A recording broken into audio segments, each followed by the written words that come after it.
dishing out what they call banter and repartee. TC and Jake Have become, in 2 short years, the most listened to rock and roll morning show in the entire Southwest. So this is already being hailed by many, widely seen as the best episode that we've ever done. And for that reason, I would like to keep it fairly contained, laser focused on the one topic we have, because it's going to take a while to get through all of this stuff. I have a piece of audio that I'm not going to tell you the length, because if I did, you would tell me I couldn't play it. Okay. So is this all about Chugi? It's about Michael Jackson. Oh, I thought we were going to get a breakdown of my new favorite term. Chugi? Yeah. Go on. Apparently the teens, now this is already not that laser focused. Well, I do have one other topic I have to introduce as well. I was saying I want it to be laser focused, but there's matters to attend to. Outside of the laser? I mean, well, yeah, we're doing our best. We got a smaller laser next to the main laser. Okay, yeah. Auxiliary laser. Apparently the teens and the Gen Zers have a term for us when something is like, I think they particularly aim it at women, like millennial women. They're using the term Chugi, Cheugy. Okay. So like stuff like this. yeah. It's the one that my mom has hanging up at the lake is come sit on the porch with me. The drinks are cold and the friendship is free. Yeah. But live, laugh, love. That's that kind of stuff. Yeah, they say that it in this interview, I think Taylor Lorenz wrote about this, of course, that it's anything that has a very married at 20 vibe. Yeah. Or as they call the millennial girl bossified. You can tell that these people are not from Texas, because if they were, you'd be able to just shorthand this with Aggie alums. Mm-hmm. It seems that primarily the Aggie is the Texas embodiment of the Chugi. But I like the term, and I want to start using it. Where does Chugi specifically come from? Have we determined, or their ways are mysterious to us? I do believe there was a deep dive of, there's one girl who started using it with her friend group in like middle school. Mm-hmm. And now she's high school / early college, and she put the word out on TikTok that, hey, okay, we need a word for something that's a little bit that probably somebody thought was cool in high school, but they're still kind of going with it. It's Chugi. All right. Yeah. Learn something. Yeah. So, we are and always will be first and foremost a sports podcast. And there's a sports matter that has to be addressed, and briefly, because we've got a lot of Michael Jackson. But you had a tweet indicating some real anguish over the fact that the Chicago Bears selected Justin Fields with the 11th overall pick in the NFL draft. Was it 11 or 12? It was 11. 11, yeah. It was 11, yeah.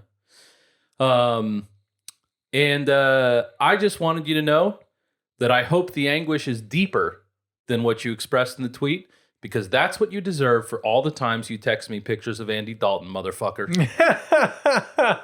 Yeah, no, I do. We got him, bitch! Yeah, and then the Cowboys drafted a positionally redundant player one pick later. Who had raped a young man.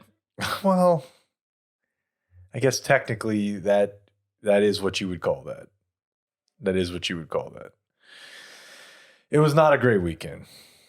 It was not a great weekend at all. I liked it. Yeah, I'm sure you did. It was a great draft for the Bears, and my application for fandom is in the mail. We'll consider that seriously. Okay. Ryan Pace did say, though, that Andy Dalton's the starter, so I expect that to be an ironclad assertion that there are no takebacks on. The fact that Nagy was around for the Alex Smith, Patrick Mahomes thing appears to be something that's going to haunt us for quite a while. Yeah.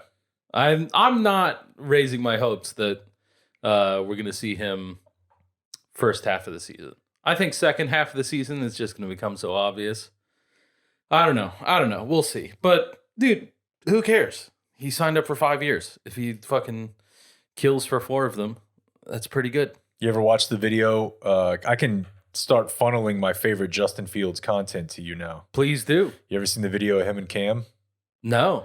So I think, because like, dude, I know this is lame, but I've carried with me into my adult age my obsession with finding out who the top players in football and basketball are when they're like 15. Yeah, and it was always him. It was always him and Lawrence. They were always 1-2. Like ESPN had Fields 1, Rivals and 24/7 had Fields 2. But they've been the 1 and 2 in the country since they were sophomores. Yeah. And there's a video, and this is why it seemed like it would have been kind of cool, but really now that I think about it, not that cool if the Patriots got him, because at one of these, it was a camp, and Fields, he's rail thin at the time. He's literally like 15 years old. And he's doing, one of these little like, yes, sir, I want to blah, blah, blah interviews for Rivals or 24/7. And like in the middle of it, Cam just mobs him. From the side. He's like, this is the dude. He's like, this is the best high school player in the country. He's going to be the best college player in the country. And he's going to be, a big time franchise quarterback in the NFL. He's going to be the 1-1. And like Cam just like loved him. And he's like hugging him. And he's and Fields is obviously like starstruck by it, kind of. Yeah. He's like real sheepish. It's just a cool video. That's awesome. Yeah. I would like to see that. No, I learned that former quarterback JT O'Sullivan does breakdowns. Have you ever seen those? We had him on. Oh, really? Yeah. That's wonderful. I watched almost every one of the quarterback ones he did in the last 2 months. I'm most of the way through, because he did Fields last offseason too. So I started at the beginning. I didn't watch that one. He did 3 of them. He's done 7 total. Yeah, and they're 30 minutes each. Yeah. But yeah, he was interviewed by a couple different people that I saw, and I was like, this dude is not mincing words at all. Yeah. He's got some hot opinions. He's got a quarterback, camp and instructional YouTube video. He's a fairly notable high school coach now. We had him on and he was awesome. Just, no bullshit. And he was just like, yeah, to me, it feels like race has a lot to do with this. I mean, he just flat out said it. He was taking shots subliminally, I think, a little bit at, I guess that would be the word, at Chris Sims. Yeah, he's a cool dude, that JT O'Sullivan. Yeah. No, I mean, saw his Patreon numbers, and I would say just keep plugging away. You can get to 1K at some point, bud.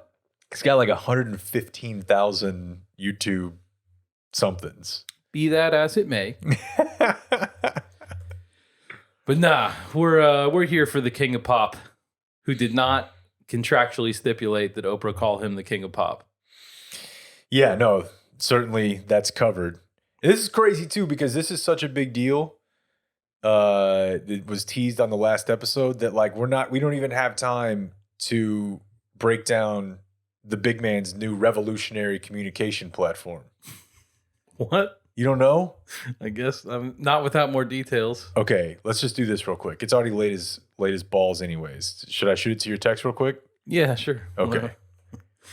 But you mean George? No. The biggest of big men. You need to go to that link right there. I will. Never it. Yeah, so we've got a new paradigm that we're entering into here. If the liberal tech lords are going to continue to, is it not? What the heck? I mean, it did on my other one. It's just going to take a second. I don't know. I got 2 computers in front of me. It's on one of them, but not the one that's hooked into the audio here. Yeah, the website is just donaldjtrump.com/desk. Apparently there's been a blog here for some time. Where he's basically bringing back his old warmonger Liz Cheney, who has virtually no support left in the great state of Wyoming. Yeah, that was from today, wasn't it? Yeah. Yeah, so go down a couple. The video. There's a video. It's his first video content. This dropped yesterday. Him and those who supported him in the Senate to the trash heap of history. Twitter permanently banning the commander-in-chief's personal account with 88 million followers. Tight shot of Mar-a-Lago. Beacon of freedom arises. A place to speak freely and safely, straight from the desk of Donald J. Trump. He's back. So yeah, whenever he It's like learned a that he was movie. not going to get back on Facebook or Twitter, He he's just like, re- what if I made a website? What if I registered for Blogspot? What if I had a website? Yeah. And it's like the most basic looking template website you could ever possibly imagine. Yes. But it was being, extolled on like Fox News as like, this is basically It's changing the It's- game yeah, it's forever. basically- Presidents have never had websites. right. Exactly. Yeah. This is going to be the Quibi of presidents. Just a Does it total- have a contribute button? No, it has two. It does have to, and a link to merch. How much have you bought? I'm out of that game now. I don't buy that. I'm only gonna start rocking my stuff again whenever he announces again. Don't blame me. Don't blame this family. I voted for Trump. Yep. Hell yeah. That Trump freedom hat goes a bit. I did see that there was MAGA hats available for $5 at the airport. Okay. That's it's a collector's The item. relative value. He's got a Make America Great Again playing card set. Set of two. Yeah. But that's enough of that, dude. Yeah, We yeah. got bigger fish to fry. Decisions to fry. So I'll just run over the whole thing again real quick. We talked about this, but I like it was in the Patreon preview, but I don't know how many people actually listen to the Patreon preview. They probably think, it's not a full episode. So we were sent a Scott Storch documentary, the producer on Still Dre, and a number of other large hits. A real hit maker for a time there in the 2000s. Absolutely. And Legend. it was a 20-minute documentary that I immediately popped on and enjoyed quite a bit. Good little doc. And in the documentary, he's talking about him, Scott Storch, learning piano. And an example he gives of one of these steps in his evolution as a piano player is learning how to play one tempo with one hand and a different tempo with the other hand. And the example he gives is Steppin' Out by Joe Jackson. Now, Joe Jackson is a white British man, a ginger no less, who had a couple of hits. I give it 1 year before you can't use that term anymore. Possibly. So he had a couple hits in the 1980s. That was kind of, the song got stuck in my head pretty hard. I've been listening to Steppin' Out a lot. It's a delightful little tune. Mm-hmm. And as I'm like telling Siri to play Joe Jackson over and over, I was thinking about the other Joe Jackson and just, what's his deal? I do that all the time. Wikipedia is a great resource. I'm constantly being like, what's the deal with this? I will look at the Wikipedia page. I mean, I guess that's not that novel. Most people do that. I think I do it more than them, but whatever. It's not a competition. So I'm just smacked on that dro. And this was definitely a night where Megan and the kid were at Megan's parents' house for some kind of reason, and I was not. And so I'm just hanging out, partying, having a great time. That sounds awesome. Listening to Joe Jackson, reading about Joe Jackson. And I get to the, maybe he wasn't a great dad to all those kids, part of his Wikipedia. And it mentions the only thing cited, or the thing most frequently cited, is a 1993 interview that Michael Jackson did with Oprah Winfrey. And I said, I got to see this interview. Yeah, you've been hitting the Oprah content pretty hard. over the last few Absolutely. months. So And that's not going to stop. We're Yeah. just getting started, folks. I love it.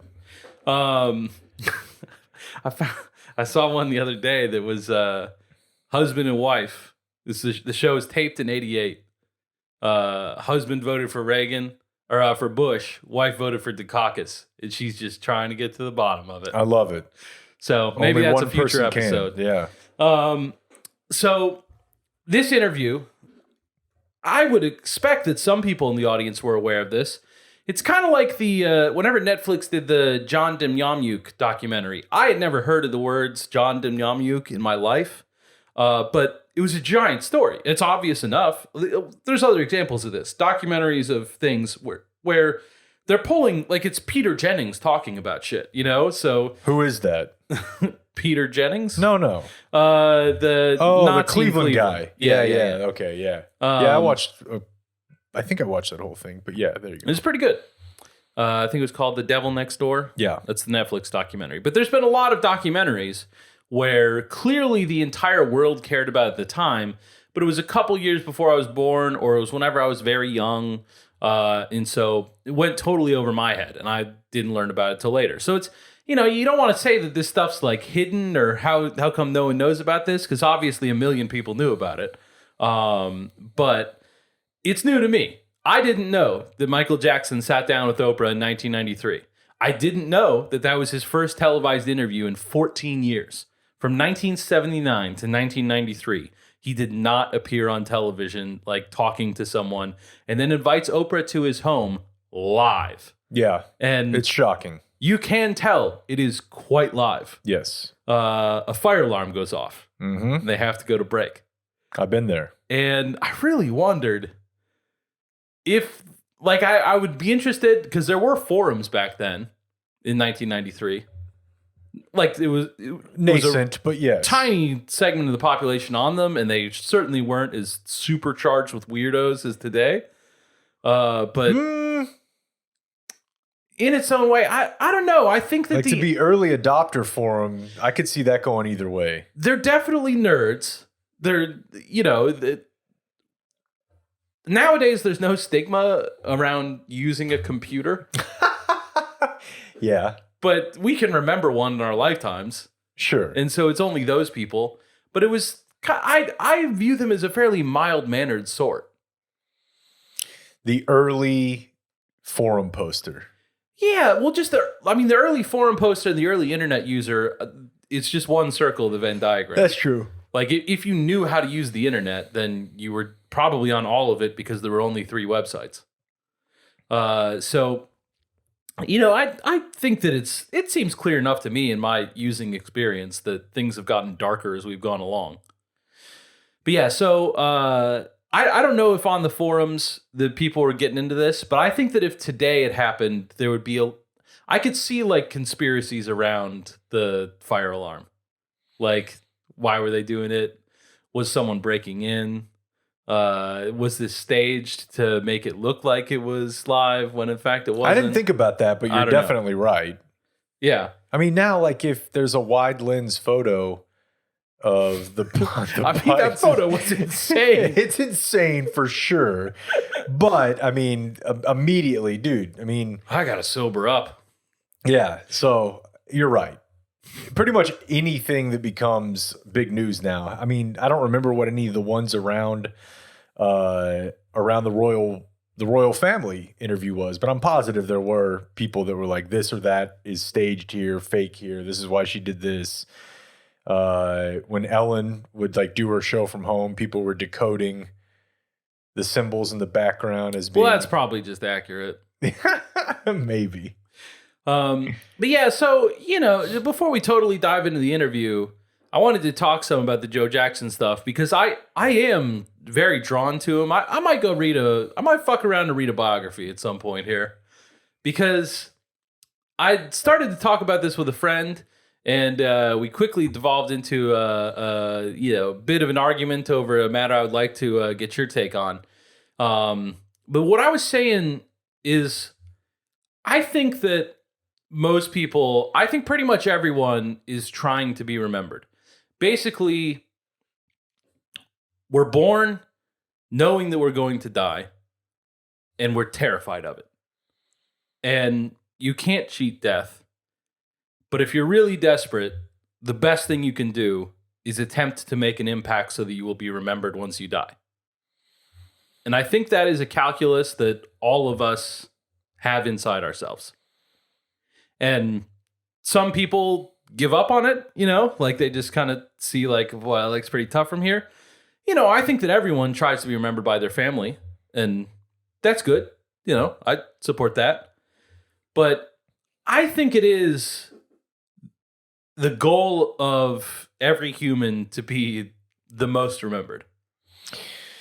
Yeah, I guess I'd like to see the rest of your case here. Because, I mean, that's probably to an extent how, let's just use what's the rule on the internet for when you do this? Probably Hitler. Is the most remembered? Well, I think it certainly no small part of his calculus was people are never going to forget this. I was a personal. That's kind of how the Chapo did a thing about George H.W. Bush, and before that they were talking about the Bush family, and I think it's like the great grandfather is the first Yale Skull and Bones Bush, and just thinking about that guy, and I think that was the one who like did do banking for the Nazis.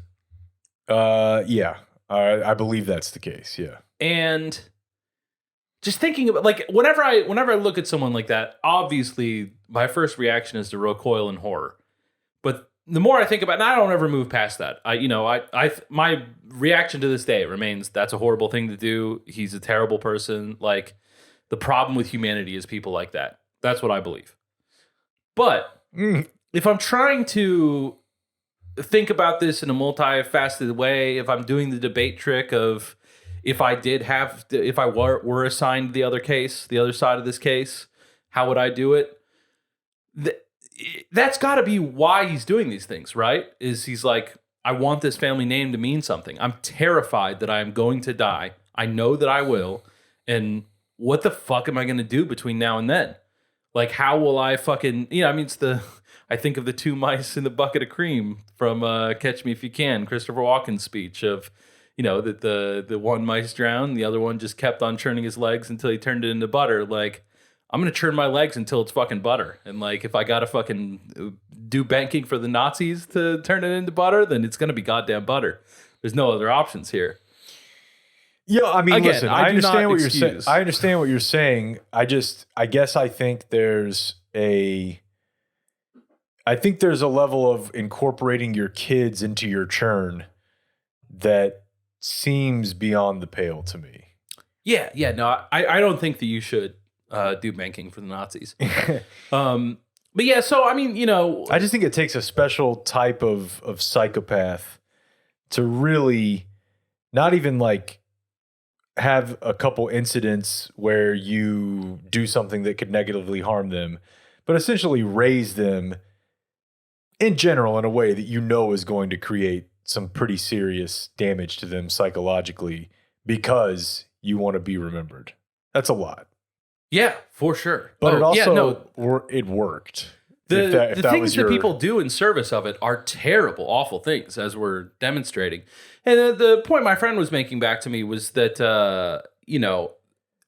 that's not a well-adjusted thing. Like, basically, Joe Jackson is hungering for strangers to think better of him than his kids do. There you go. And that's fucked up. Like, and so that you got to be broken on some level. Regular, non-broken people don't do that. They're just like, I hope my wife loves me. I hope I'm a good son. Yeah. And, all those strangers out there, whatever, that's their thing. And that's not really where I come down. I think that we are all scared of death, and I think that we all do have a sense that the way to escape it is to be remembered. And I just look at Joe Jackson, born in Arkansas in a town that essentially doesn't exist anymore because it's such a fucking, a zit on the ass of America. Mm-hmm. Grows up, his parents get divorced, his mom goes to Chicago, his dad goes to California. He goes with his dad until whenever he's about 18, his dad marries another woman and is like, yeah, actually, I'm kind of starting this other life and having some other lady's kids around here. She's not going to like that. How about you just fucking fuck off? Goes to Chicago. And not even Chicago. Real Chicagoans will understand. East Chicago, Indiana is one of the most desolate places you can pass through. Is that near Geary? Yeah. I mean, just... Oh, yeah, because that's where a lot of them are from, right? The Jacksons are from Geary. There you go. Yes.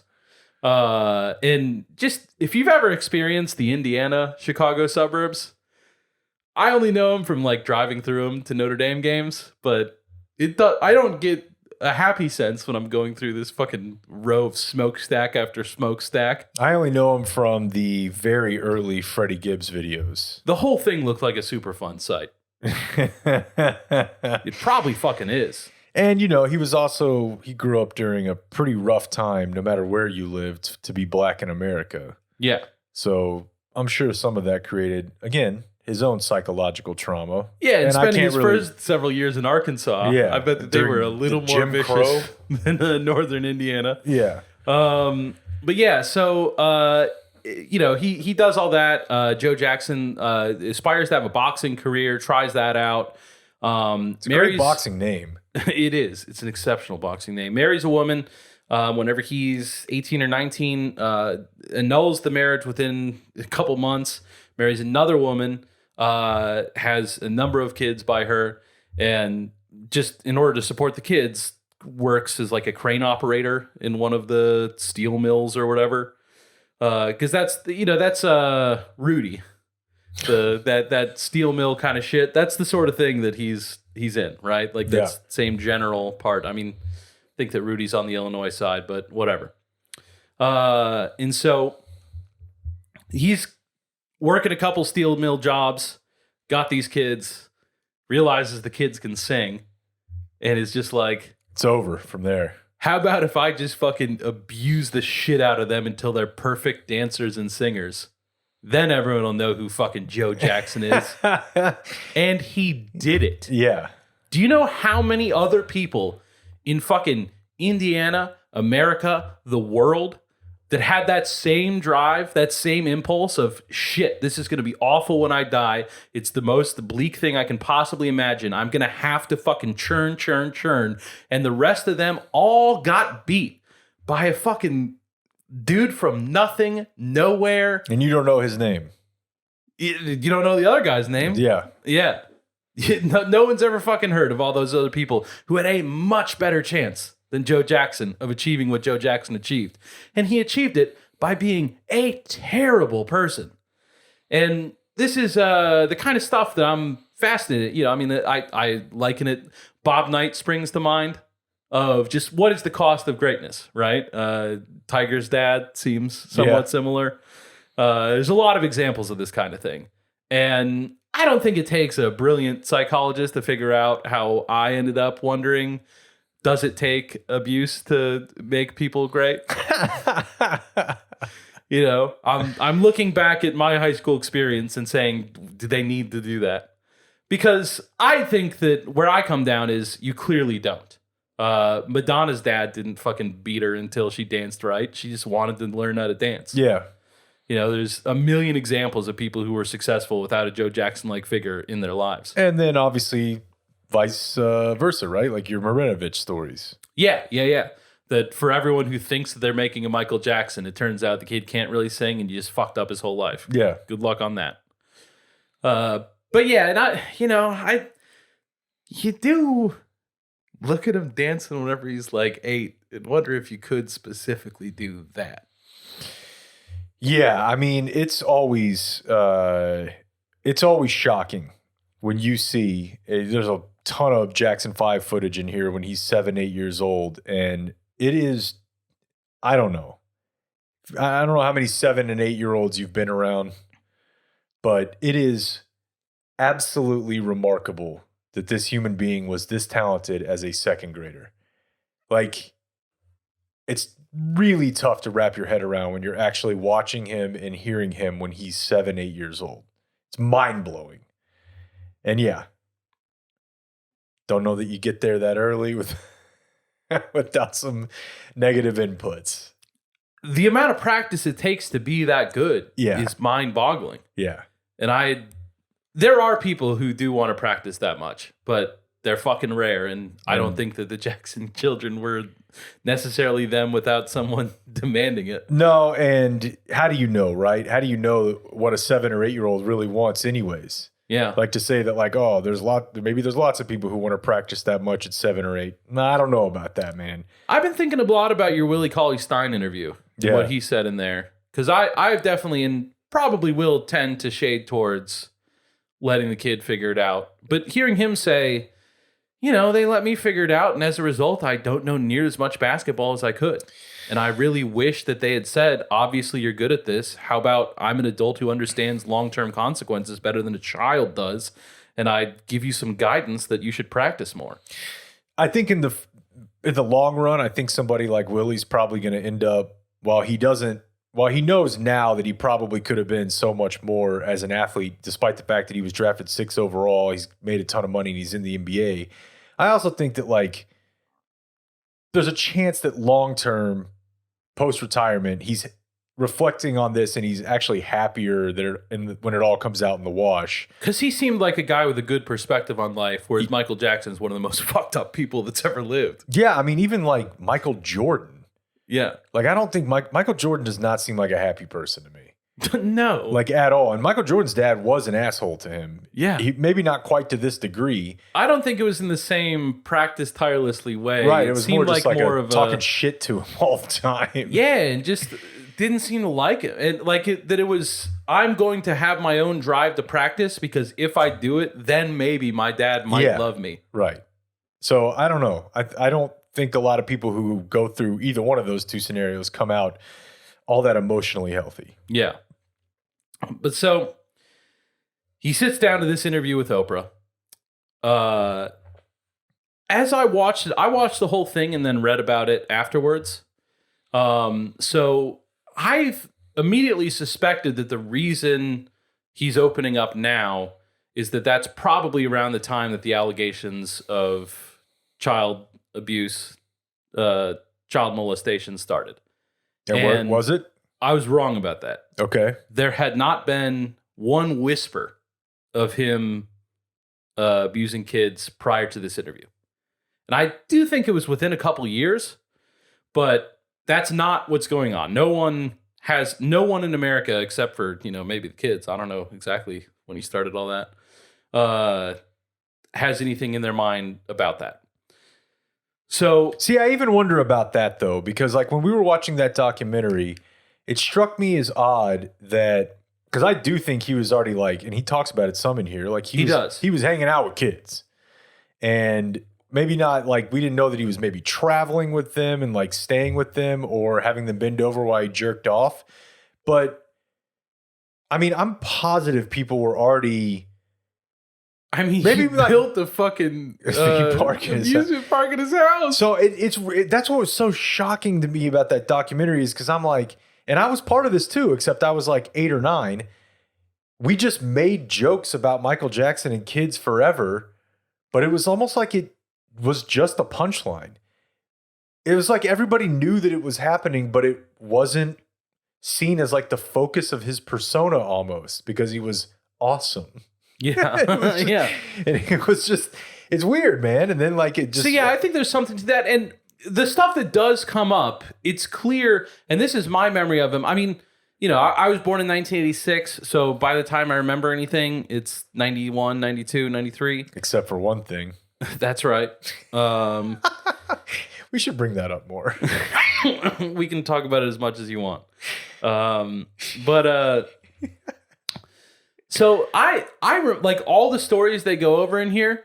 I remember pretty much all of them. I didn't know where they came from. I guess that they were all something that was written in tabloids. I never saw the tabloids once. It's just there was some kid on the playground who was like, exactly. He's got the Elephant Man's bones, right? Yeah, exactly. And there was constant chatter like that. Yeah, or I mean, it was still in the era while it's not like the 40s. I don't think it's possible for someone to be as popular as Michael Jackson was in the late 80s and early 90s today.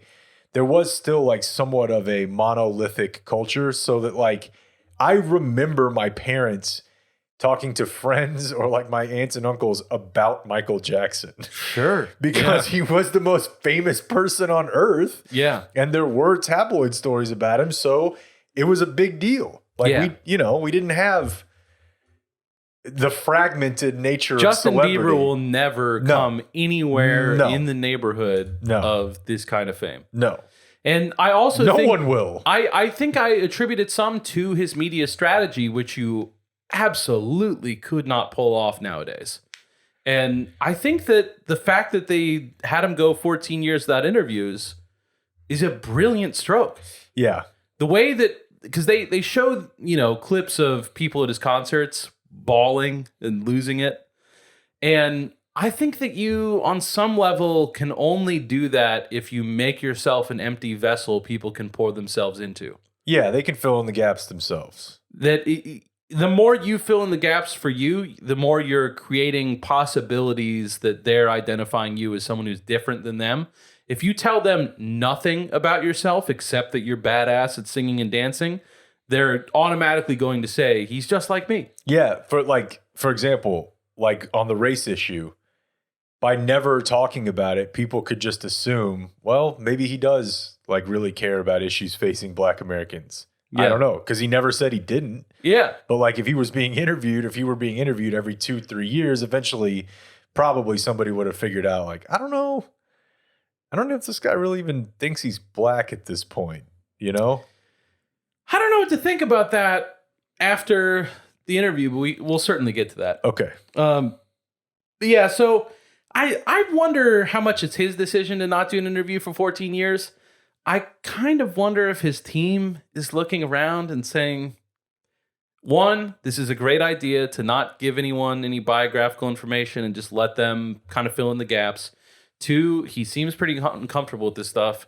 And three, I'm not trying to be cruel, but I think that there's several instances in this where I look at it and he came across to me as a pretty simple guy. Yeah. I don't think that you were going to like him more if he talked more. No, I don't think so either. Yeah. I mean, I think he had, in more ways than one, the mind of a 9-year-old. Yeah. Yeah. And why would he not? Yeah. No, if he just sings and dances and shuts the fuck up, we're all going to make a lot of money. Yeah. And they did. So yeah, this interview happens before any of the allegations. The public image of Michael Jackson is a guy who's a little bit weird, I guess, but made Thriller bad and dangerous in the last 6 years, I think, something like that. Oprah, obviously, really big deal. This interview gets 90 million viewers worldwide. Jesus. In the United States, you want to guess the share? I don't even know where to start. Like near Super Bowl numbers. It's just short of Super Bowl. 56% of the televisions in the U.S. that we're on were watching Oprah talk to Michael Jackson. Wow. So yeah, here's how the show starts. He dances good. And when he was a little boy, he was singing so cool. I grew up with his music, and I think he's extremely talented. This kid does a little bit of everything. He's just so different, so unique in his style. And it's kind of silhouettes of someone that looks like Michael. He's just himself, you know? People would die for him. Like, you see all those pictures of people all crying and trampling over each other just to get a glimpse of him. I think he's the ultimate live performer. I don't know how anybody can dance like that. He's a great singer. I love him. He's a genius. He's the king of pop. The man is just tremendous. And I'm in my 70s and I love him. So you can imagine what my teenagers do. He's always been the greatest in my book. I think he's, a gift to people who love music. I just wish that he would just kind of take down his walls and just kind of show the world who he really is. Good evening. I'm Oprah Winfrey. Amazing. Yeah. And she's stunning document. And she's like, I don't know, in some sort of a living room, den, entertaining area, and she's just ready to go. Yeah. And he's not in there yet. No. She's in Neverland. It's just her. She's got a little video package that she wants to play. But before they play the video package, she sets up the I'm at Neverland this way.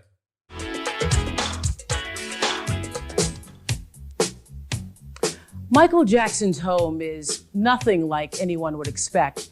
I thought there were going to be a few llamas roaming around the living room and maybe some chimps jumping around. Don't get me wrong, I was dead wrong. There are plenty of mind-boggling areas on this 2,700-acre ranch, which you'll see during the next 90 minutes. But where Michael Jackson eats and where he sleeps and where he lives is quite simply a beautiful home. There is a library here filled with leather-bound classics and artwork on the walls. Not at all what we thought we'd find. It's what did you think you'd find? Well, llamas and chimps only. I guess. You'll never believe this. He knows how to read. And he's rich and bought the expensive books. I couldn't tell it kind of looked to me like the painting that was hanging behind them was a painting of him. Cam Newton style? Yeah. And like, is it weird to be like, he's so cultured, he has paintings? of himself. I mean, I think that he did. He talks briefly about Michelangelo at one point in the interview. So I painted the 16th chapel. I'm sure that he has his interests or whatever. So what does it look like now? Neverland? Yeah. I have no idea. I know it got sold, but someone else owns it? I'm pretty sure. Let's see. As of May 2016, jointly owned by the Jackson Estate and Colony North Star.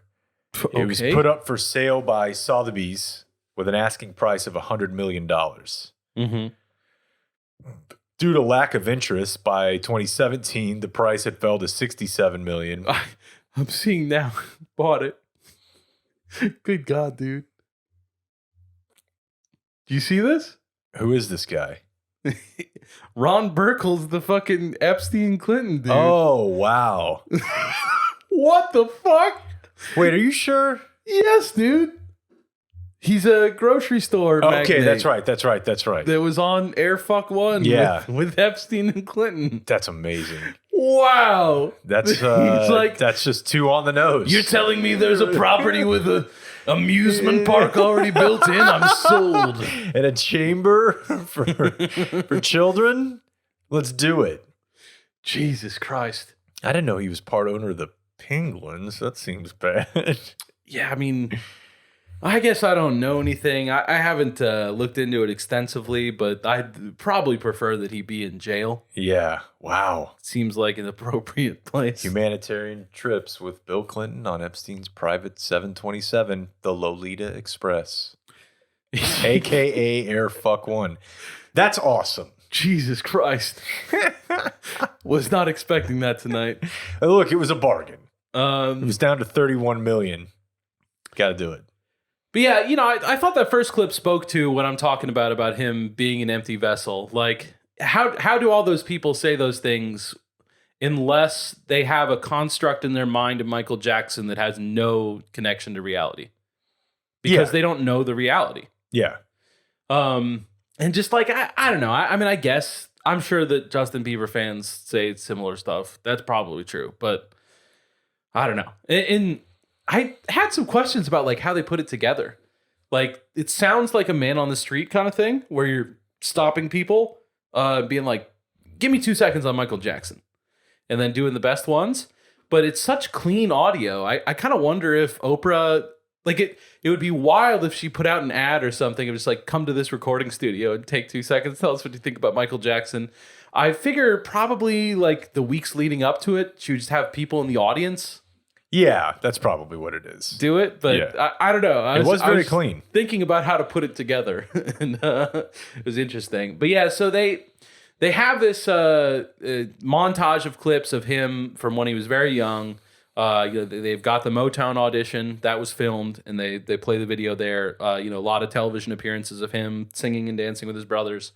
And they play, this is a 2-second clip, or it's literally 6 seconds.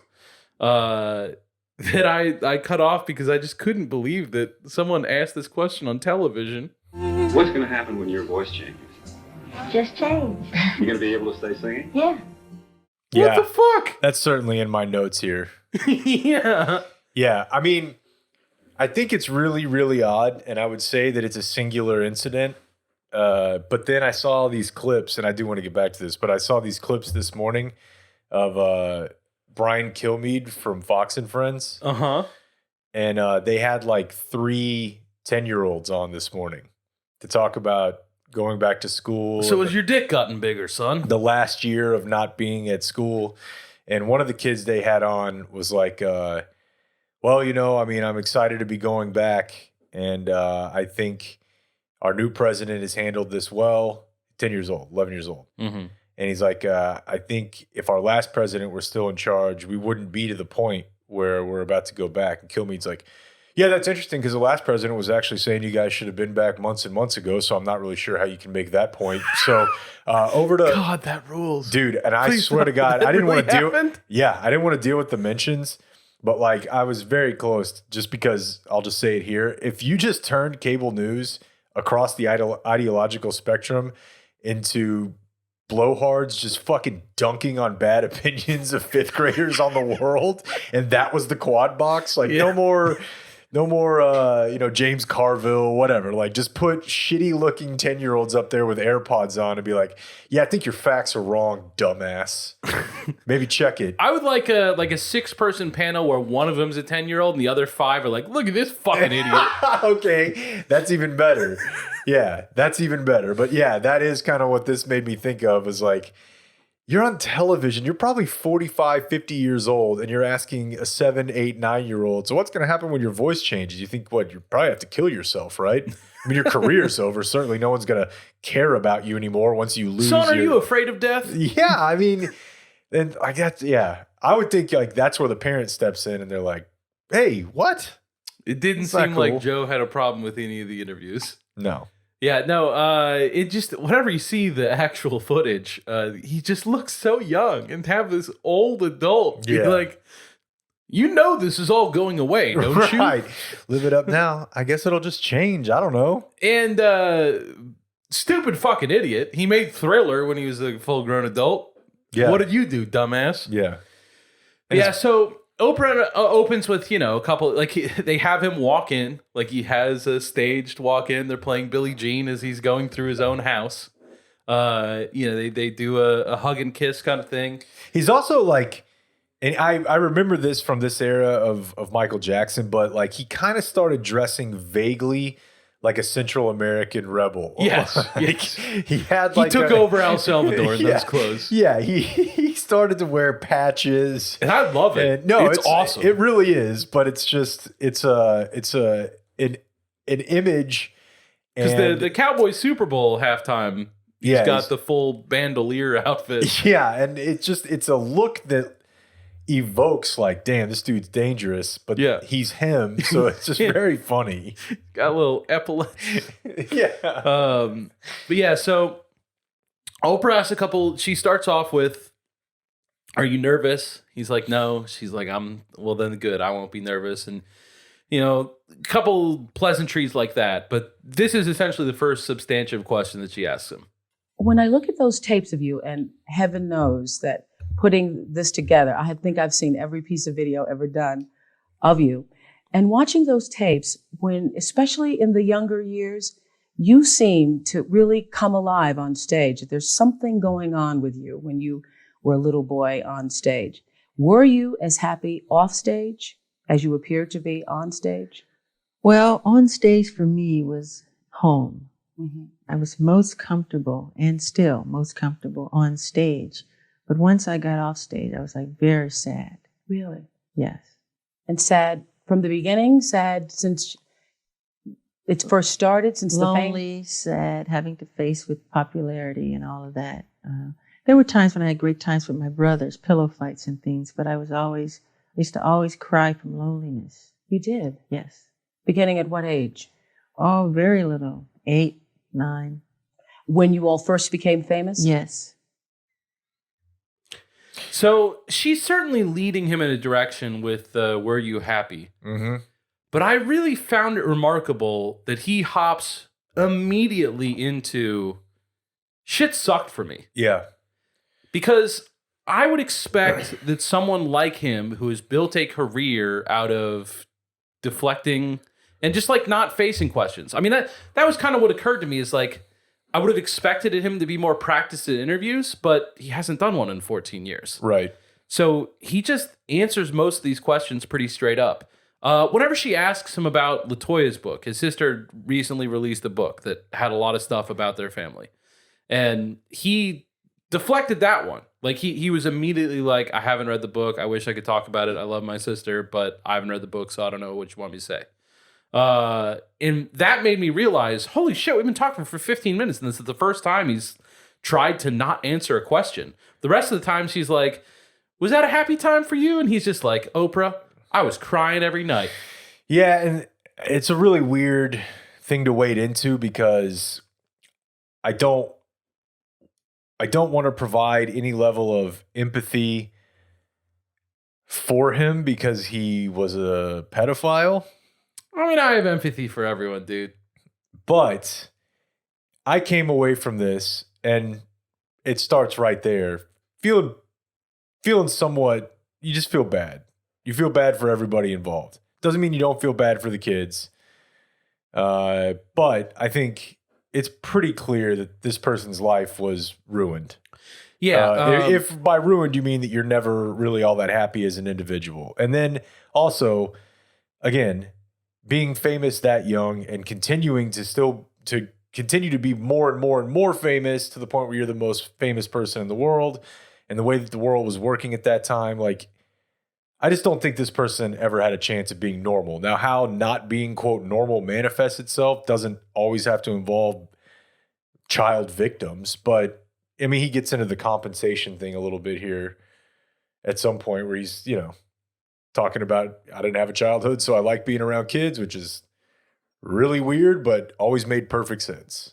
Yeah, so here's him talking a little bit more about what you're talking about. Like he touches there on why he's sad. This is a little more about like, well, why were you sad? I would do my schooling, which was 3 hours with a tutor. Then right after that, I'd go to the recording studio and record. And I'd record for hours and hours till it was time to go to sleep. So it'd be nighttime. And I remember going to the recording studio. There was a park across the street, and I'd see all the children playing, and they'd be rooting and making noise, and I would cry. It would make me sad that I would have to go and work instead. I wanted to go to this, to hear what Suzanne had to say about your childhood. Sure. And we're going to look at some pictures of you as a little boy. Okay. Kind of weird. I just love that in because she's weird. Yeah, she is. Oprah's kind of an oddball. Yeah. Yeah, so the next clip is the extremely long one, so I don't know if you have any more, that you want to say to think about what's going on. No, I mean, I think that just really kind of drove home. Like, that's what it is, He knew very early on. I mean, obviously, you don't want to use the word slave literally, but that he had no decision in how things were going to go for him.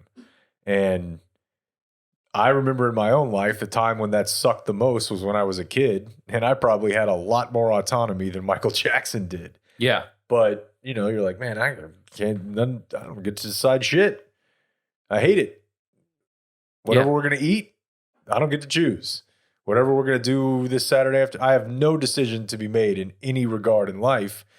And, again, comparatively, I probably had a lot more. And he's like actually being told, hey, you have to go work at like 10 years old all day, and you're not on stage. Yeah, and like when they're setting your schedule, they're allowing for some of the stuff that you want to do. Yeah. You got to go to the park with your friends. Yeah, you get to play sports or go to practice, whatever. But going to recording studios, and I mean, I'm sure a lot of people know this, but I'm not saying that it can't be fun for some people.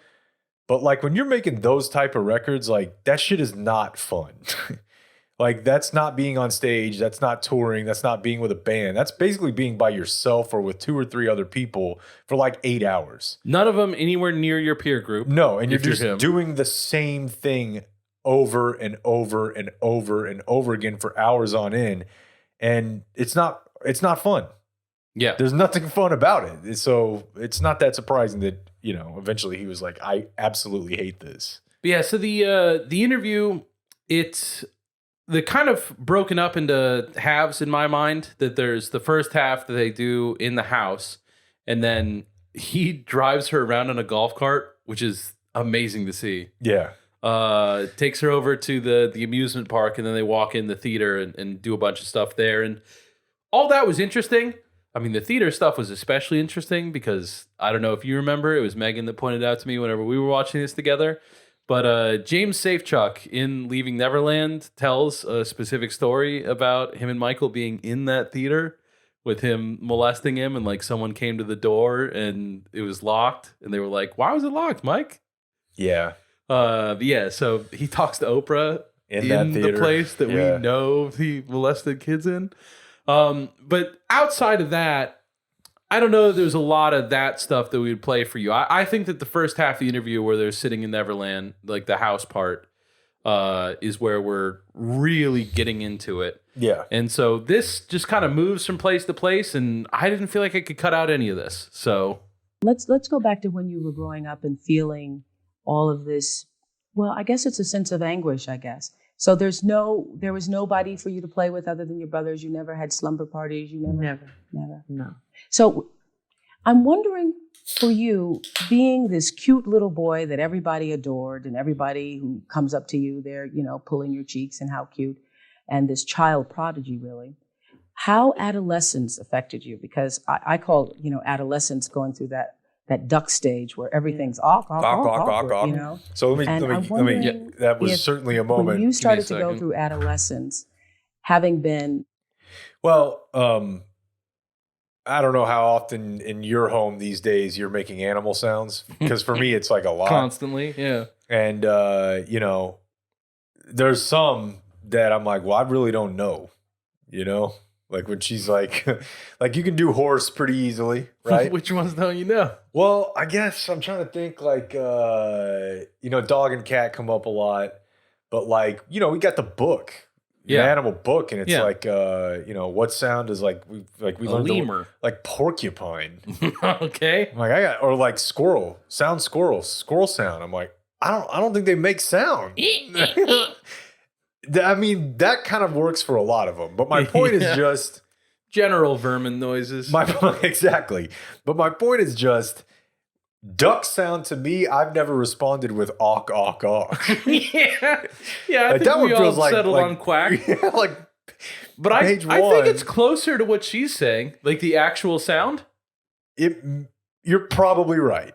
You're probably right. There's no actual QU sound. That duck stage. Yeah, the duck stage. Awkward. Awk. It sounds like a goose. Yeah. Kind of more than more of a goose. Yeah, but I had a double take on that when I heard it.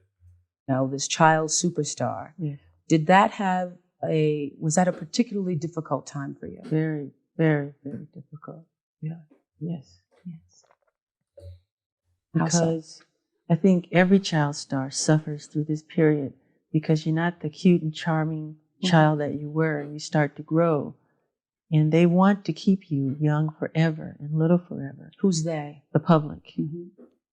And, nature takes its course. Mm-hmm. And it does.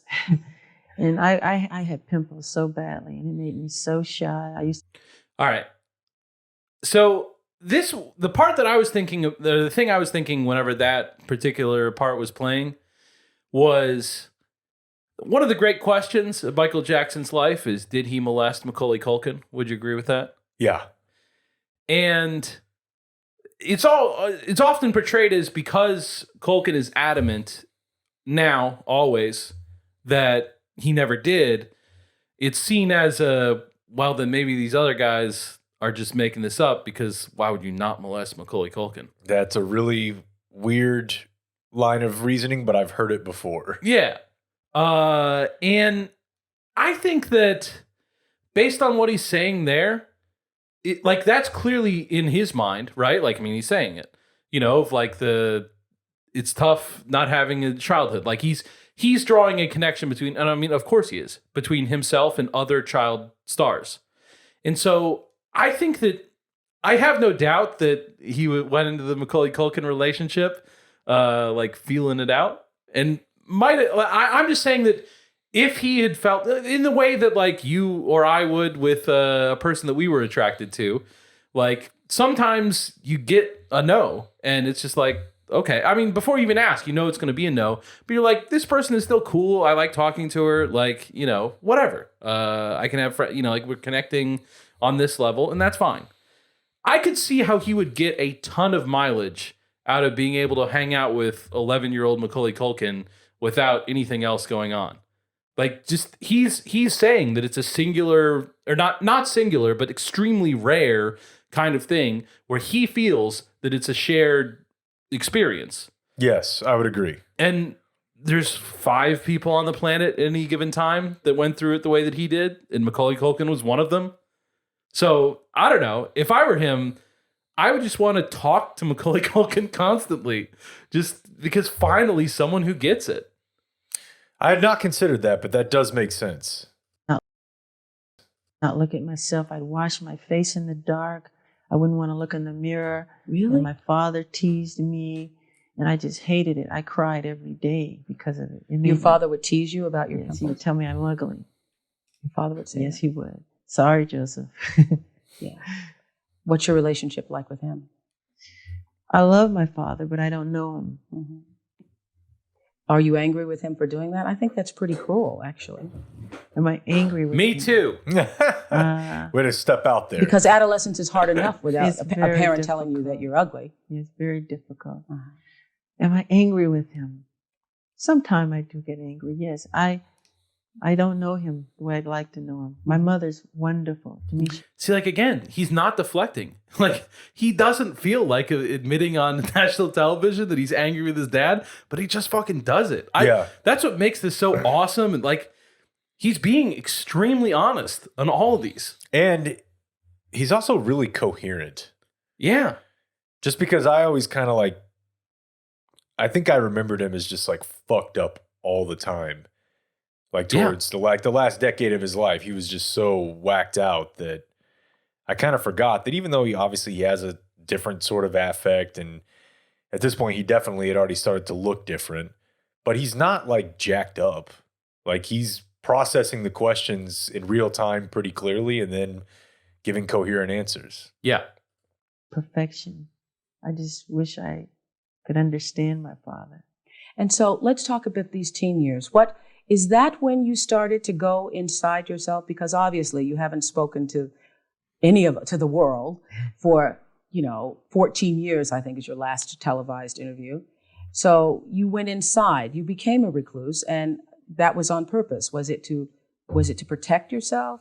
Just the number of times that we've had a famous recluse sit down on TV and be asked that question, this might be the only fucking one. J.D. Salinger didn't do any fucking TV interviews. Yeah, it's impossible to be those things at the same time and then also do this. That doesn't exist. It's a stunning document. I keep on saying it because I keep on thinking it. It's amazing this exists. I felt that there wasn't anything important for me to say. Those were very sad years for me. And why so sad? Because on stage we see you performing, you're getting your Grammys. Why so sad? Oh, there's a lot of sadness about my past life and, adolescence and my father and all of those things. It just made me very, very, very sad. So he would tease you, make fun of you? Yes. Did he ever beat you? Yes. He did. Yes. And that was just fucking answers. Difficult to take, getting beaten and going on stage and performing. Yes. And why would he beat you? Because he saw me, he wanted me to, I guess maybe, I don't know if I was his golden child or whatever it was.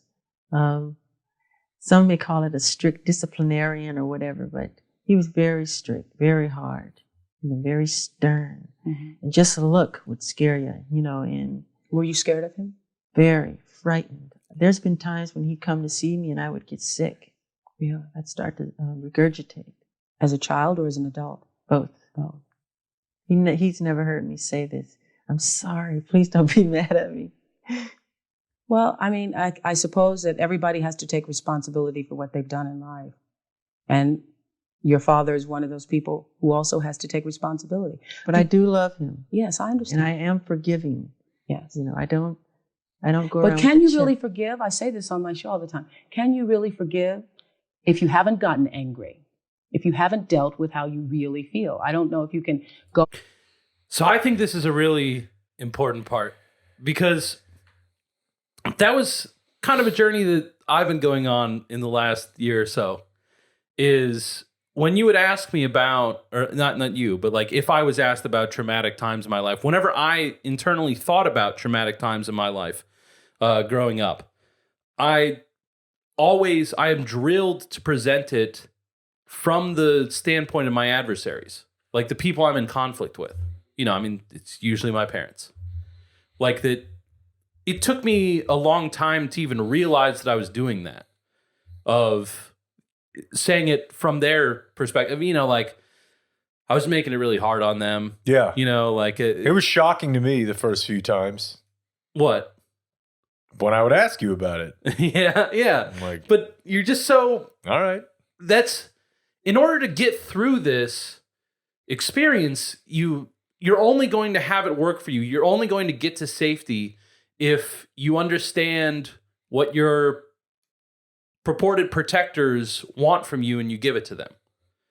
And there's really no upside in the moment to understanding and being able to articulate your point of view. If they're aligned against you, they're going to disagree with it. So just whenever I hear her asking about, like, why would he hit you? And Michael's immediately like, he's a strict disciplinarian. That's what Joseph would say to Michael. Yeah, for sure. Is that I'm a strict disciplinarian. What I'm trying to do is instill discipline. He's just a violent fucking asshole, dude. And he immediately chases it with, but I love you. Yeah. I love you and I'm forgiving. Like, he can't present. He's apologizing to Joseph. Yeah. And that's just such a, I don't know, you know, like, and then Oprah's right. Like, she's getting at what I'm saying of you can't process these things whenever you're still in your trauma response. Like, you have to, in order to move past the trauma, you have to, like, you know, leave the cycle of what you're doing. And he's still so clearly in it. I'm sure was for his entire life. Yeah. Of trying to make it so that it's okay that Joseph did those things to him, because he's still so aligned in his mind of his interests and Joseph's interests are the exact same thing. Because if you're a kid, like, you need your parent's the only one who's going to protect you. That's wired into our brains as humans, is that the adult is the protector. And so you've got to serve them whatever they need so that they will agree to continue to protect you. And, you know, like, that's not Michael's truth, that Joseph was a strict disciplinarian. What Michael was experiencing was a guy who wasn't in control of his emotions, was, you know, just a giant piece of shit, totally out of control, who'd had a lot of fucked up things that happened to him that he's taking out on his kid. Yeah. So yeah, I don't know. It's it's very heavy to see the guy who made Thriller talk about it on TV with the talk show lady. But also, like, I think it's, and we can go back to the audio real quick, but I think it's kind of dull. Maybe she knew this and she just wanted to get him talking, but I think it's pretty common that people who, I mean, pop stars, people who live out the only real positive, joyous elements of their life, either on stage or in public, I almost believe that there's like a finite amount of happiness and joy that a person can experience in a given day, week, or year. And like, if you had to do what he was doing, which is basically probably 6 nights a week for 3 hours, be like the embodiment of happiness through art, I think it's probably pretty likely that person the rest of the day is not like the cheeriest person in the world. Yeah. Yeah. I'm sure it's draining. I've thought about this sometimes in my own life, like just that we exist to like have a really good time. And I'm not faking it. I genuinely do. I really like doing the show, but I also like don't really have a desire to do all that much interaction outside of it sometimes. And 3 hours of talking is more than most people do in a day.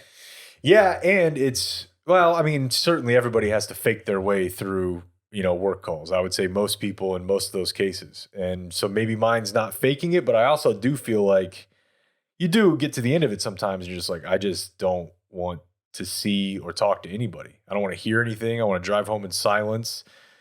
And then that's like, I don't know, 0.1%. That's probably not even doing it justice of what Michael Jackson in 1993 is living through. Yeah. Yeah. From having been abused to forgiveness. So yeah, I just want to reset here. The question that she is asking him is, how can you complete the process of forgiving your father if you don't even let yourself feel anger about it? Forgive. There's so much garbage and so much trash that's written about me that is so untrue. They're complete lies. And those are some of the things I want to talk about. The present. So this is the one time I think that he does do slick interview tricks. Yeah. I think that he's done talking about this dad shit. I cannot believe he talked about it as much as he did. He has a reason he granted this interview.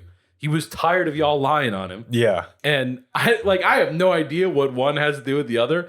I'll back it up. The answer is like nonsensical, you know? Like her being like, was it, you know, how are you going to forgive your dad? And he's like, this fucking press. Yeah. Have you seen this shit? Talking about these You know, I don't bones? know if you can go from having been abused to forgiveness. I do forgive. There's so much garbage and so much trash that's written about me that is so untrue. They're complete lies.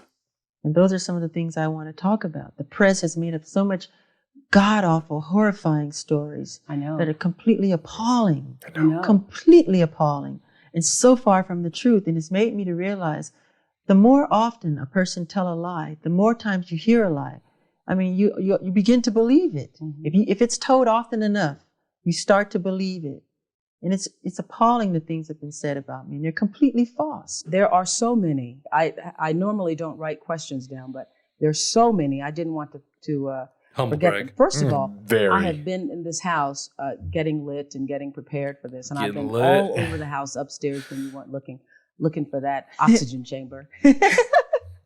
I cannot find the oxygen chamber anywhere in the house. That story is so crazy. I mean, it's one of those tabloid things. So they flash up a picture of him. I think I'd heard this rumor. I don't recall ever seeing the picture. Same. Where he's laying in an oxygen chamber. Well, do you want my one sentence note on this? Sure. Who the fuck cares if he sleeps in an oxygen chamber? Fair enough. Like, athletes do hyperbaric chambers. I don't even really know what an oxygen chamber specifically is. I just know that the physical demands on this dude's body and the grueling grind of his travel, schedule, interactions with fucking probably more strangers than anybody outside of, like, I don't know. Well, really anybody. I was going to say world leaders, but those people are protected unless they're on the trail away from a couple photo ops. That just seemed like a really weird, like, thing for him to even be riled up about denying. Like, if tomorrow D Magazine ran an article about me sleeping in an oxygen chamber, I would be like, absolutely. Yeah. I would lie the other way. Yeah, like, I mean, like, he just thinks it makes him look weird. Yeah, and I think that is the upshot of the story, because Yeah. they'll get into it in a second, but the full thing is he sleeps in an oxygen chamber so he can stay young. Like, you know, this is an older idea of the blood boy thing, you know? Yeah, for like, sure. I'm never going to die. And people who, yeah, I mean, despite the fact that I've established that I believe that we're all trying to not die, you know, that's still, like, kind of seen as, like, stereotypical insane behavior. But the other thing I would say is with a lot of these stories, I think that I would say, like, whenever I'm looking at it, I'm like, I bet I could just let that roll off my back. Like, who gives a fuck? And I mean, none of these people are the people around me that I care about. So if the general public thinks I sleep in a weird bed, whatever, dude, fuck it. But the through line between this and the most recent Oprah interview we've seen is famous people who appear to be, like, just getting torn apart internally because there's lies about them in the press. Like, that's the shared part with the Markle thing, you know? Like, they both seem to be registering it in kind of the exact same way of their lies, and the fact that they are lies, like, I just can't get over it, and it's really fucking me up. And so I think that I would have to look at that and be like, I don't know what it's like whenever people are lying about you in mass like that, but I guess it's harder than I would have thought. I mean, I would think I could approach it on a case-by-case basis, but maybe not. Maybe you just look at everything and say it's a lie, so even if it's something cool, you're not feeling it. Yeah. That must be it. It was completely made up. Okay, but you are in something there. There's a picture of it. Where did that come from? How did it get started? I did a commercial for Pepsi. She presses him and I was burned on all very these things. badly. And we settled for, like, it was $1 million. And I gave all the money. I know inflation. I didn't put it in a calculator. That's insane. A fucking multinational corporation burned Michael Jackson and he settled for $1 million. And it was just a charity. Yeah. Like he just went to, like, it wasn't even a court case. It was just his lawyers talked to their lawyers. They were like, what's it going to take for us to make it right after we burned you. The company, the whole thing. You got to I'm give Michael Jackson. Give me the Pepsi Navy. Give me the Navy. That's why he was dressed like that. He was ready to be commander of the Pepsi Navy. The footage I found out was not online until like Us Weekly published it in like 2016. Like it wasn't not only not online, it hadn't been seen by anyone who didn't personally know Michael Jackson. I vaguely remember that going public. Vaguely. And yeah, I watched it. It's insane. Yeah. Wild. Like it's just the pyrotechnics that they're timed wrong. And so he's walking in front of them and he's still in the range of the fire and he doesn't know it. So he keeps dancing for a while and then just people pop out of nowhere to like tackle him and put it out. And you can see that it's burned it down to the scalp in a place. Like he's got a bald patch on his head. It's insane. The amount of things that this man has done for art.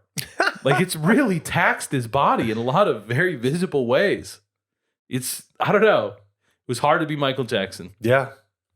Built this place called the Michael Jackson Burn Center. And that's a piece of technology that's used for burn victims, right? So I'm looking at the piece of technology, I'm touching it, feeling it, and decide to just go inside of it, just to hammer around. Somebody takes a picture. When they process the picture, the person who processes the picture say, oh, Michael Jackson. He made a copy. These pictures went all over the world with this lie attached to it.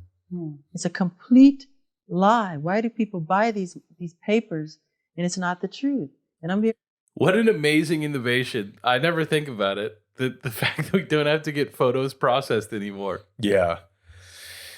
Yeah. That, like just some dude at Walgreens. And I mean, it's probably a press photographer. So it's someone who works for the AP or something like that. It's not actually Walgreens. But it always made me uncomfortable. Yeah. It always did. Like, I remember there was a family. The photo's still around. It's a funny photo. We were at a wedding and like it was a wedding in Illinois. So the family, we were staying in a hotel and had like tuxedos for me and my brother. And as we were getting dressed, he put on the bow tie first. So he's just standing there in his underwear with the bow tie. And they snapped a quick photo of him like smiling in underwear with a bow tie. And he's like 5 or something. It's a funny photo. But I think that I don't remember if it was like they were consternated about it or if like whenever they went to pick them up, like Walgreens like pressed them on like, why do you have this? There was some kind of thing of like, you know, that someone else had to look at this fucking 5-year-old. I don't know. We're living in a better time in that regard. You'd rather it be consternation than like excitement. Yeah. Because that you got any more of these? Absolutely had to have happened. Oh, no doubt. Yeah. You know, do not judge a person. Do not pass judgment on anyone unless you have talked to them one-on-one. I don't care what the story is. Do not judge them because it's a... I've been over this, but I do believe that's true. Like, do we really need to talk to Hitler one-on-one? I know, I get it. But I do think in a lot of these things, like we all think we know these people, and I'm positive that we don't. I'm positive, like, you know, I've been really getting worked up about Tucker Carlson lately. Yeah. And I'm sure that if he's probably great, right? He's not great, but if I went to high school with him, I bet I would have some memory of him where I was like, you know what? Because that's what he does. He's got something in him that's all right. Because all the people who I hate most in my life that I actually know, I have some positive memory. That's true. I think it's true if you search it for yourself. Like if you ask yourself, can I say one good thing about this giant asshole who is fucking terrible to me all the time? I would agree with that, but that's not the same as like not passing any judgment at all. No, you are a weirdo if you buy the Elephant Man's bones. But you know, I don't know. I think that I don't know much about the Elephant Man, by the way. I don't either. It sounds like old people shit. I think I vaguely looked at the at that Wikipedia page the other day too, but it was really, really late. Why? That story, you're right. That story, it was like it had legs. It's crazy. It is. Why would I want to sleep in a chamber? Well, the rumor was that you were sleeping in the chamber because you didn't want to grow old, and that was stupid. That's stupid. It's completely made up, and I'm embarrassed. I'm willing to forgive the press and forgive anybody. You know, I was taught to love and to forgive, which I do have in my heart. But please don't believe these crazy, Okay, horrifying let's go down the things. list. Did you buy the Elephant Man's bones? Were you No, trying to get them? that's another stupid story. Uh-huh. I love the story of the Elephant Man. It reminds Weird me thing of to me say. a lot. You know, I could relate to it. It made me cry because I saw myself in the story. But no, I never asked for the Elephant Man. Where am I? Where am I going to put some bones? Why would I don't know. Put them in your bone box. So where did that come from? Someone makes it up and everybody believes it. You hear a lie often enough. You hear it enough. You start to believe it. Yes, and people make money selling Yeah. tabloids. All right.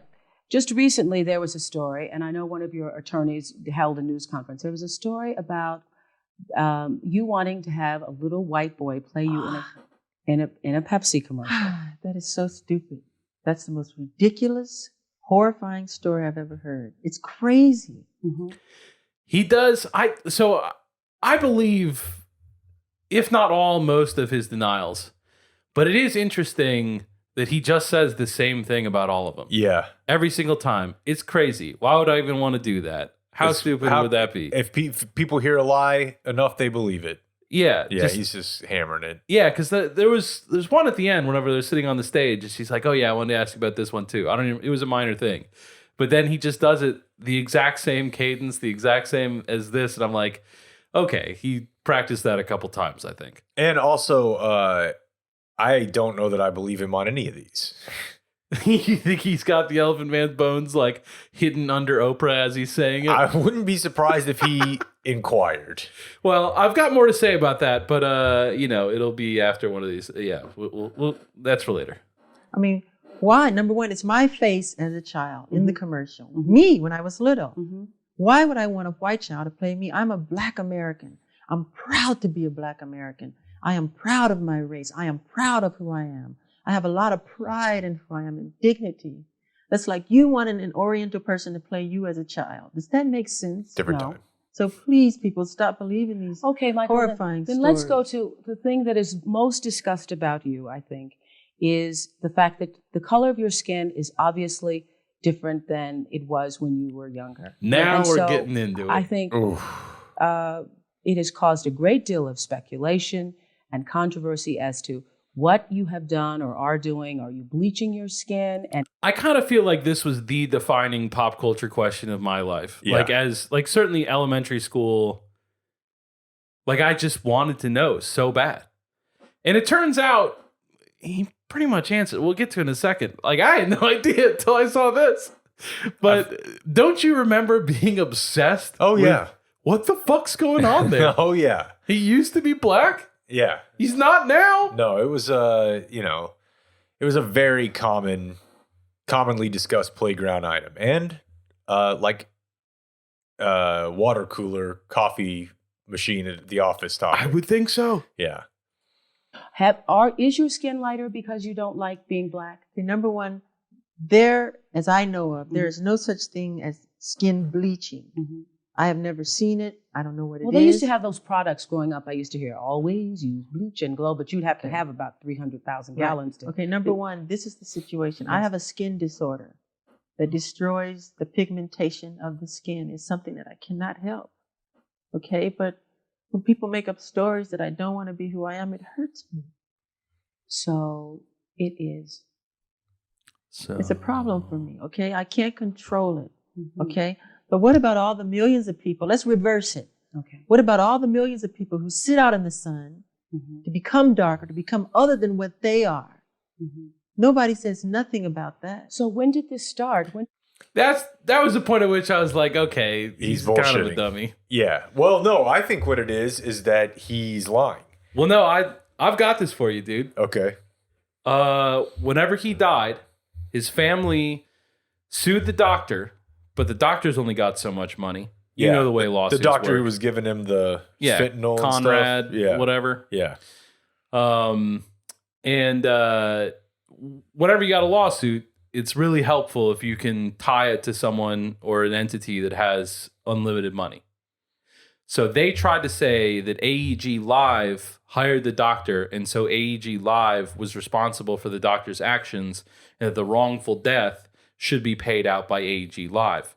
AEG Live, of course, fought the fuck out of it in court, and all of this became a public court battle. They didn't settle. They took it to a fucking trial.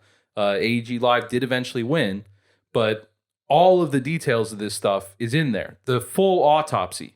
Talking about discovery. Yeah, and the autopsy of Michael Jackson revealed in Discovery, it's a matter of public record, he did have a skin disorder that was responsible for all of the loss of pigmentation in his skin. It's called vitiglea. It's a real thing. Really? Like he mentions it in a second here. Whenever, if he just showed up, it eats the pigment. So he just had no pigment in his skin. So if he wasn't wearing makeup, at first it was just blotchy of parts would be black and parts would be nothing in there. But by the time it run its course, it was translucent. Like you could see his veins if you were up close with him. And so he just had a ton of makeup. Mm-hmm. And so for whatever reason, I don't understand how makeup works. I think that they judged that it was easier to lighten the dark parts than darken the light parts. But that's what's going on. Yeah, that's wild. Especially since he does I didn't do that, but why don't we talk about the flip side of people who are doing that? Yeah, that's just an odd that to me showed to go on. It's like he says it as like he's a fucking lawyer in court being like, well, I think I've dusted your case. Yeah. And it's such a dumb point. That's exhibit A for he's kind of a simple guy. Yeah. I don't think that he's the world's most advanced thinker. But I think it's really significant that one of the things that I grew up fairly certain that he was ashamed of being black and was getting surgeries to remove the fact that he was. And whether or not he was ashamed of being black, I don't have any more evidence than what he said just there, where he's like, of course I'm not ashamed. I love who I am. I think it's awesome. So I'm inclined to take him at face value, in part because the other thing is provable and it's a settled issue. He was not bleaching his skin. He was not getting surgeries to do that kind of stuff. He had a skin disorder that he couldn't control. Consider it settled. Yeah. So I think it then causes you to look at some of the other things. And I would have sworn, if you asked me to rank the things he's lying about in here, I think I would have put that one. Yeah. But he's not. So maybe the rest of the stuff, obviously he did lie about some things because I believe those fucking kids. Yeah. But it throws it into doubt for me. Not the kid stuff, but the Elephant Man stuff. And the chamber. Yeah, if Oprah says she couldn't find the chamber, I believe Oprah. Oprah wouldn't lie to me. It's a big house. Yeah. The color of your skin start to change. Oh boy, sometime after Thriller. Around Off the Wall Thriller. And what did you think? It's in my family. My father said it's on his side. I can't control it. I don't understand. it makes me very sad. I don't want to go into my medical history because that's something that's private, but that's the situation here. So please, when people see something like that. I just want to get this straight. Yeah. You are not taking anything to change the color of your skin. Oh God, no. You did not purposely. We're trying to control it, and using makeup evens it out because it makes blotches on the skin, and I have to even out my skin. But what's funny? Why is that so important? That's not important to me. I'm a great fan of art. I love Michelangelo.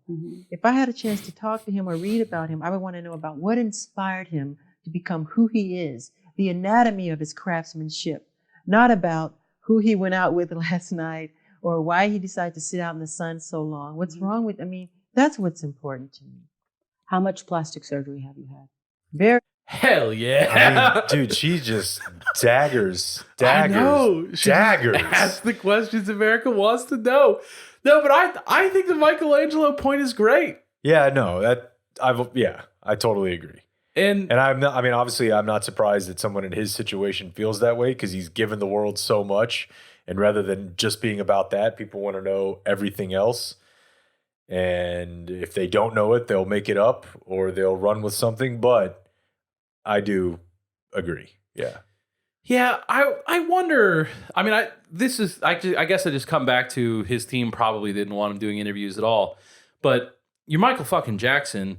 if you want to do 20 interviews where the only thing people ask about is that, I think it's pretty easy to set up. Like, not even in like a controlling and telling them the questions are off limits kind of thing. Just find the people in the world who you think would ask stuff like that. There's journalists out there working that are interested in things of that nature. You know, I mean, like, no offense, Oprah. Oprah's not one of them. Like, she's not going to break down your music. Like, you know, if I were Kanye and I felt that way, I would only grant interviews to the Dissect guy. Like, he would never fucking ask about, like, so why'd you and Kim split up? He would be like, so this chord change, like, what made you do that? This can be done. But yeah, no, I think he's right. And it's a delicate dance they're both doing, and they're both doing it exceptionally well. Like, the way, like, because she's asking rude questions, and it only gets worse from here. And I mean, you know, she's Oprah. Like, she does it with a light touch. It's the same time, it's also not a light touch. It's impressive. But he also, you know, he's talking about her. Like, why don't you ask? Like, I made fucking Thriller, bitch. Like, you don't have any questions? Yeah. About what it was like? You see the Super Bowl halftime show? You just want to ask about where I sleep. Okay, fucking fine. We can do that. Yes, I don't know. Because I don't think he's talking just about her. I don't even think that it's like foremost in his mind, but I would say she obviously fits the... Sure. But he's not saying like, Oprah, why are you doing this? He's like, you know, he's like just doing an analogy about Michelangelo. Yeah. You know, he's saying if I were Michelangelo, I wouldn't want to ask about this kind of stuff. And then she's like, okay, interesting point. Anyways, who broke your plastic nose? surgery. Yeah. Very little. You can count them on 2 fingers. I mean, let's say this. If you want to know about those things, all the nosy people in the world. But once we say it, we don't have to say it anymore. Read my book, Moonwalker. It's in my book. You know, let's just put it this way. If all the people in Hollywood who have had plastic surgery, if they went on vacation, there wouldn't be a person left in town. I think you might be right. I think I am right. I mean, be empty. So did you start having plastic surgery because of those teen years, because of not liking the way you look? No, not really. Not really? No, it's only 2 things. Really get my book. It's no big deal. Okay. You don't want to tell me what it is?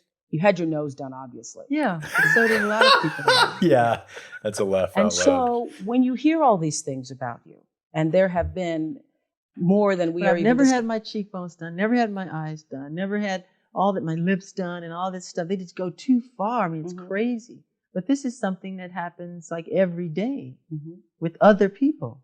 Are you pleased now with the way you look? I'm never pleased with anything. I'm a perfectionist. It's part of who I am. Yeah. That's a tough statement to hear. That was it, folks. The longest clip ever played in IJB history. 11 minutes, 47 seconds. I kind of thought of it as a bunch of little clips. Yeah. No, I mean, you know, I was like, I could have cut this up into 5 things, but like I wouldn't have taken anything out. Yeah. So might as well just stop and start. I do have one more thing left, but yeah, no, I don't know. He's right. Lots of people get plastic surgery. I think that probably the remarkable thing is just that they didn't do that great a job. Yeah, for somebody who had to look at, that kind of money. And so, I mean, I shouldn't say this because you just had the proof on the pigmentation thing. But, I mean, I feel like what he means is I've had it done on two places on my face.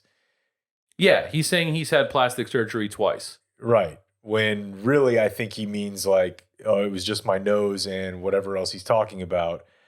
That, I mean, his nose just looks like it had a dozen surgeries. Yeah. And maybe that's exacerbated. I mean, if it came out looking like that, I'd tell him to try again. Yeah. And maybe that's exacerbated by the pigmentation thing.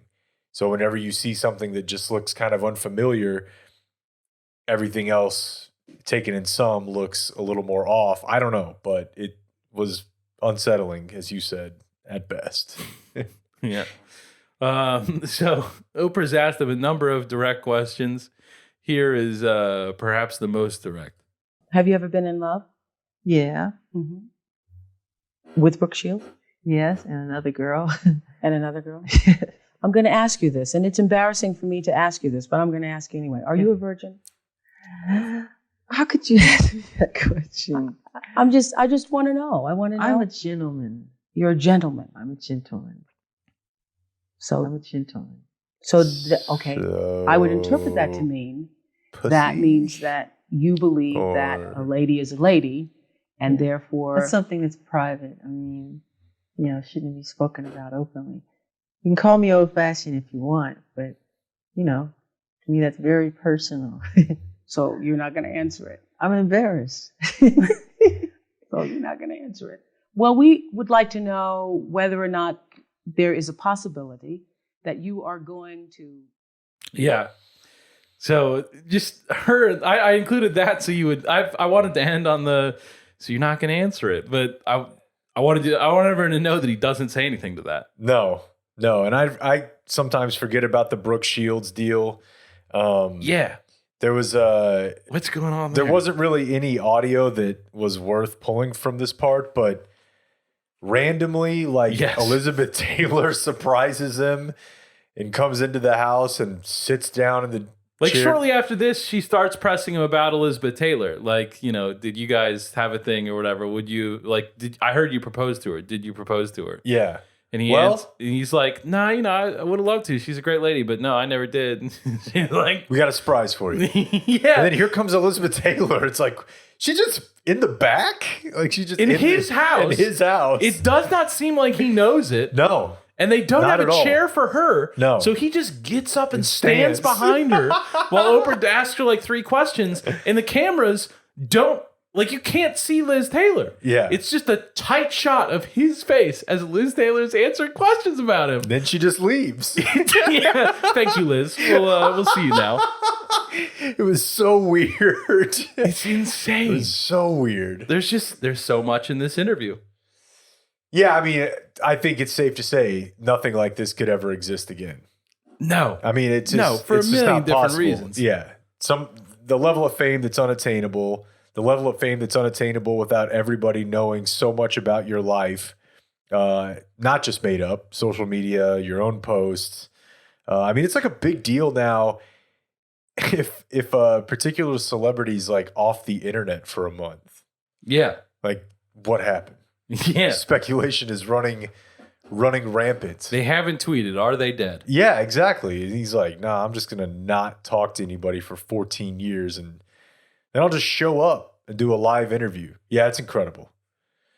It's absolutely incredible. Yeah, no, just the perfectionism stuff. It doesn't take a rocket scientist to figure out where that's coming from. But ultimately what he's saying there is that he's never felt satisfied with any part of his life. Yeah. And it's obvious it's because his dad told him everything he did was shit. Yeah. And the ability to feel good about doing a good job was totally taken from him. Which he doesn't have it. Ties into the abuse to make you practice and to make you perform. Don't think it's necessary, but I also think it probably does. I mean, I think about Dirk and Holger, Yeah. To the extent that Holger was, Dirk will joke about it. And I think the difference is that it wasn't his parent. So he still had the centering force of his parents, but then he had this psychopath hard ass that, handled that part of his development. But if that is your parent, or 2, if you don't have a parent to help you with that, I could see how that would mess you up. Yeah. Pretty badly. Yeah. And I mean, if you have talent and you have that, nothing's ever good enough, then, you might make Thriller, but you're going to have an awful life. You might get surprised by Elizabeth Taylor on television. You might.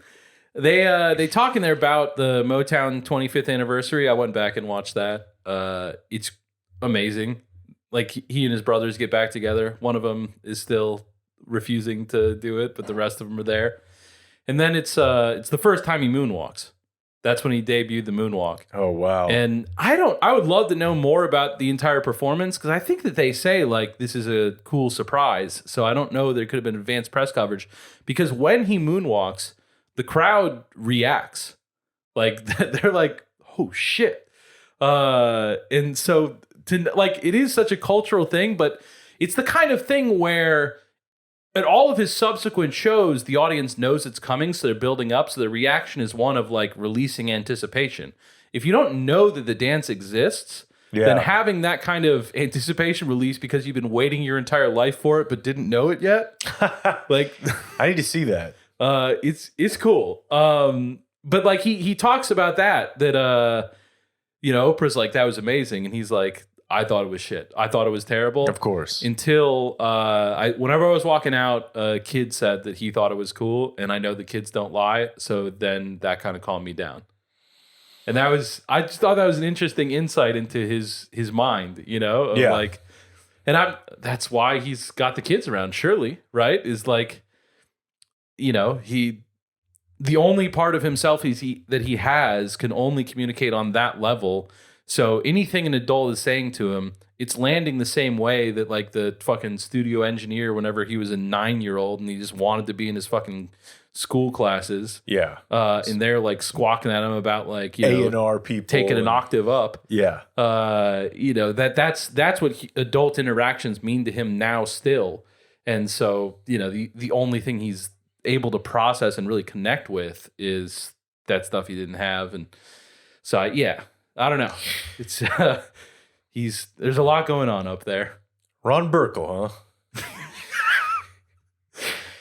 Like when you're just, that's the can't you just go before a judge and be like, put him in jail? And the judge is like, what's your evidence? He bought fucking Neverland.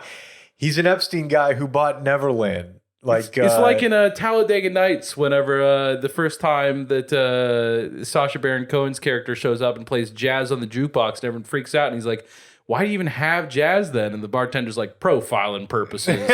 That's why we allow Neverland to continue to exist. So that if anyone buys it, we jail them. You're heavily associated with Epstein, and you're like, I want the kiddie park. He's looking you directly in the eyes, America, and saying, yeah, I fucking did it. Come at me. See how that goes for you. Come see me at Old Neverland Ranch. Come see Papa Ron.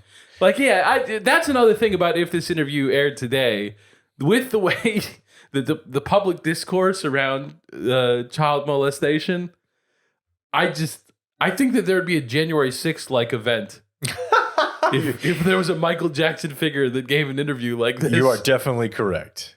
And it's like, it's done by... and if it was with him, like, I guess it would still be Oprah. It probably would still be Oprah. Yeah. It would...